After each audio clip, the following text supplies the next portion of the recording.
Hi, my name's Robert. I'm the author of the Reasonable Answers website. You can end that on .org, .net, .com. Doesn't matter, it all goes to the same spot. Today I'd like to give you just a couple of reasons why I personally believe the Bible is the Word of God. I understand why a lot of people believe that the Bible is just written by man. For example, if you asked me who wrote the book of Acts, I'd say, well, Luke wrote the book of Acts. So how can I sit there and name a man as the author and then turn around and say that it's the inspired Word of God?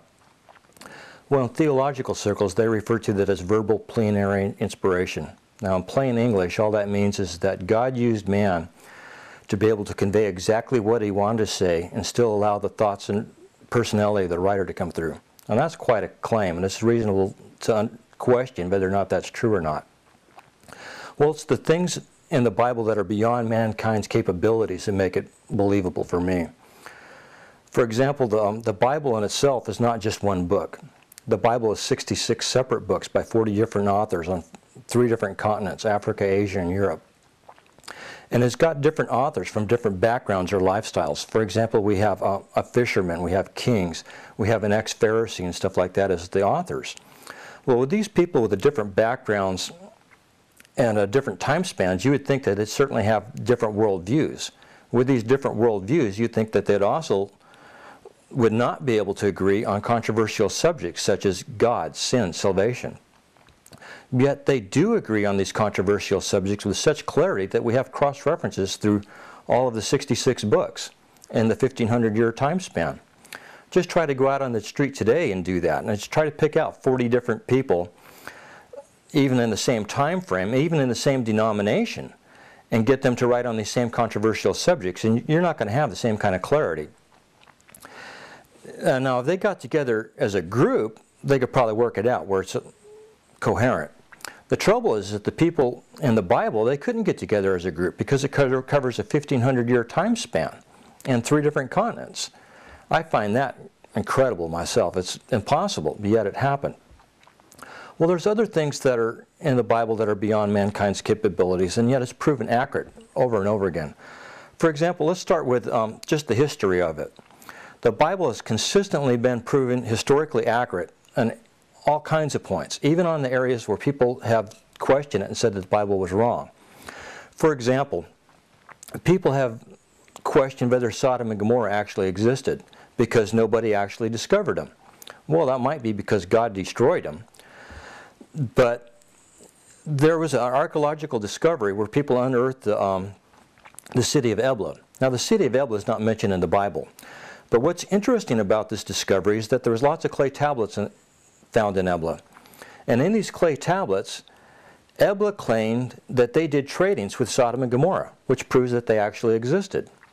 This makes the Bible historically accurate, clear back to the first book in the Bible, the book of Genesis. Well, there's other things in the Bible that are beyond mankind's capabilities. For instance, I know that the Bible's not a textbook on science, but there's scientific details that are told about in the Bible long before mankind actually discovered they were true. Let me give you an example. In Job chapter 26, Job said that God suspends the earth on nothing. That's an interesting statement if you stop and think about it. Job lived a couple thousand years before Jesus was even born.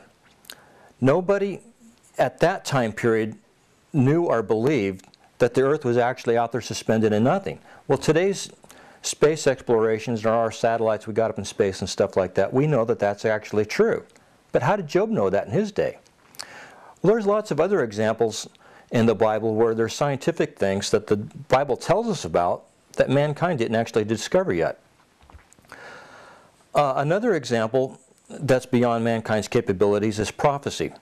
Now, prophecy is simply where the Bible tells things that was going to happen, and then before it actually happens. Well, there's hundreds of prophecies in the Bible. All we got to do is simply look at some of the prophecies and say, well, this is what the Bible said was going to take place. What actually happened? Now, in my website, what I did is I took where Daniel foretold hundreds of years of world history, and I documented, said, okay, this is what the Bible said. What does the encyclopedia article say? Well, Daniel said that Babylon would be overthrown by the Medes and the Persians. Then he said that the Medes and the Persians would be conquered by the Greeks, and then would become a divided empire, which we now know as the Roman Empire. So he foretold hundreds of years of world history in advance. And like I said, on my website, I documented this with an encyclopedia. So yeah, this is actually what happened. So I've just named a few different things that are beyond mankind's capabilities, which make it credible for me. And then last but not least, but also my own life, I have my own answered prayers, testimonies of things that I know for a fact happened, and I know that God's at work in my life. So is the Bible more than just the written word of, more than just the writings of men? Absolutely, it's the written word of God. For more information on this, you might want to just check out my website. That's at Reasonable Answers. You can end Reasonable Answers in either .org, .net, .com. It doesn't matter, it all goes to the same spot. Well, I hope this helps a little bit. Check it out, and have a good day.